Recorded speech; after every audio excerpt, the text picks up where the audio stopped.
Good morning, everyone. Thank you for joining me. How are you? Hope you having a great weekend and God bless you. God bless President Trump and our military heart. Alright, now we will come to today's news. How Pelosi and Democrats Adam Schiff included, were crafting a bill in order to hide any effort by Republican-led Congress to investigate the ongoing military operations that had to do with Biden leaving Afghanistan, the military's woke policies having women shower women and men shower women, and their vaccine policies that they've been enforcing on the soldiers would all be off limits for Congress to investigate. Well, there's a third one, which I had initially kind of alluded to, was their involvement in January 6th, and many of you guys that will Milko wasn't really involved in the January 6th, well, there's been aspects of it. And we're going to dive into it today, this new report surfacing today. And it says this year, it was very interesting, says Schiff is furiously burying the bodies before the midterms. But he accidentally just tipped off the GOP and us and turned right. What is Adam Schiff doing right now? And panicking might be the best word to describe it. He knows that the red tsunami is coming. And he's the janitor to mop up man, trying to get everything as clean as possible. For when the new guys take over. And the first move he made was thinking in an amendment into the National Defense Authorization Act that would prohibit any evidence collected in violation of the Post-Communist Act from being used in an investigation. So what does this mean? And why did he do it? Well, for starters, he's trying to cover up for a little-known secret mission, which we didn't know about. That was set into motion by then Acting Attorney General Jeffrey Rosen, who have taken over for Bill Barr. The weekend before Congress met to certify the 2020 election, Rosen created this team of elite government agents at Quantico, a magical place where the FBI and the U.S. military coexist. It's all very secret U.S. military type stuff. While Rosen was rejecting all last-minute requests to investigate election interference. He was also managing this top-secret, very hush-hush operation that was happening right before the January 6th rally was set to take place. This group was so late that it included commanders who had a shoot-to-kill order. Again, there are meetings just before January 6th, and at that time, it was nothing more than a political rally. And beyond what I've talked about here, the author says there's not been much else known about this very client-secret clandestine deadly group that was assembled. But here's the problem for the bad guys. It sounds like the military may have engaged in civilian law enforcement activity and surveillance and intelligence collection leading up to January 6th. And if that happened, it would be a flagrant violation, the military's code of conduct and federal law, and that's the last thing they want is for Republicans uncovering this. And that's where Adam Schiff comes in. Ladies, gentlemen, Schiff snuck the amendment into the National Defense Authorization Act. And again, this had to have Pelosi come down on vote for it because 3 Democrats voted against this. Things they need a Pelosi vote to even get this thing passed.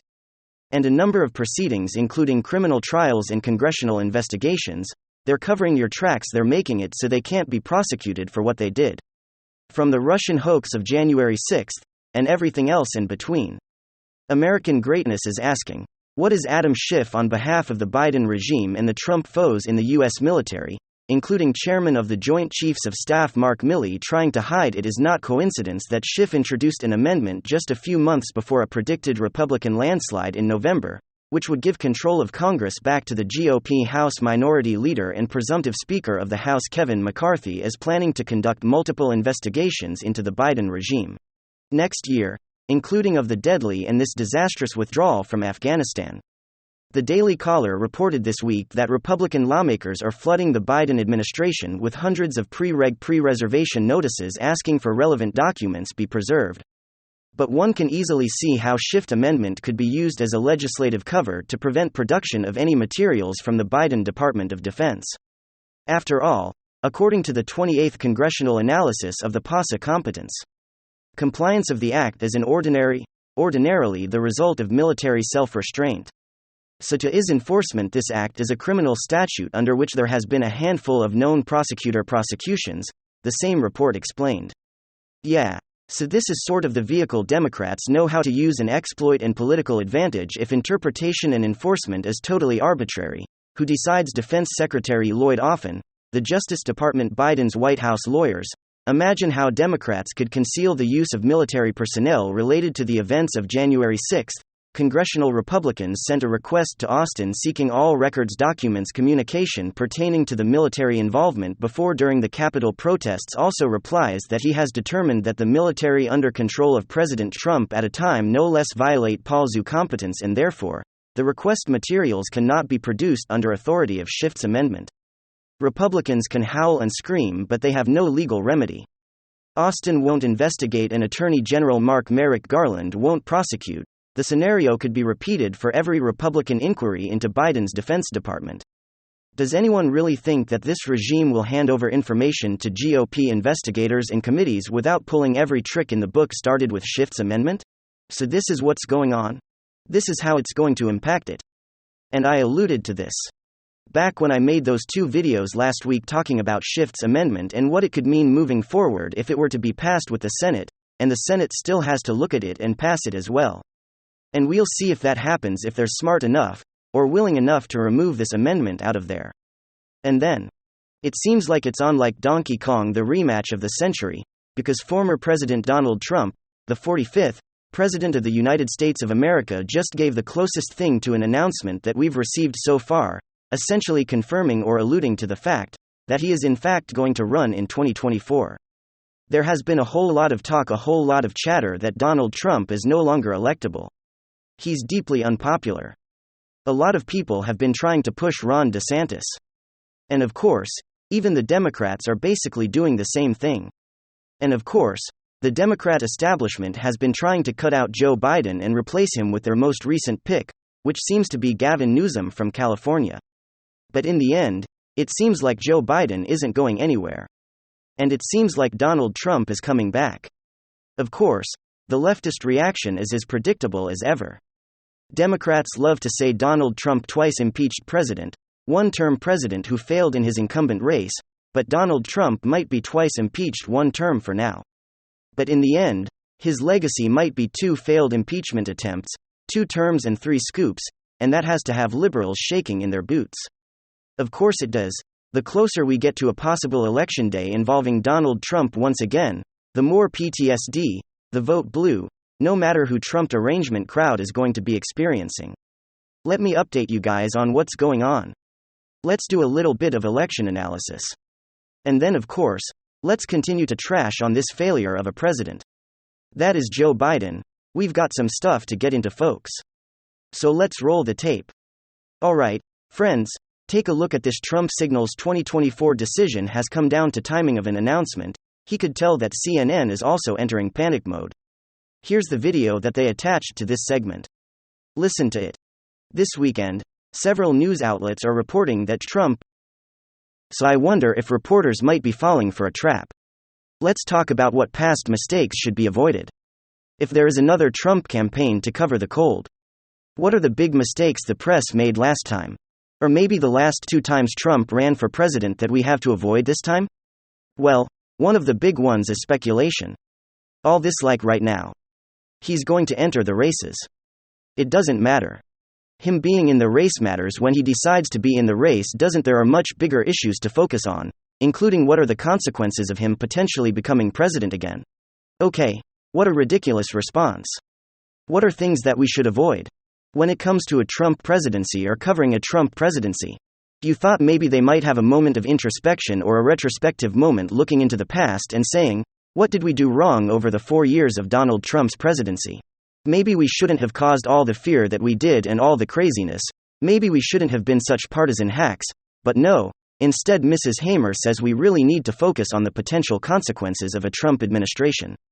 Yeah, you know, those terrible consequences of cheap gas, low taxes and a booming roaring economy in a safe country. Absolutely stupid. I'm going on a little bit of a tangent. I just watched that video and had to play it and had to comment on it. CNN and perhaps the strongest signal yet. Donald Trump is planning another run for the White House.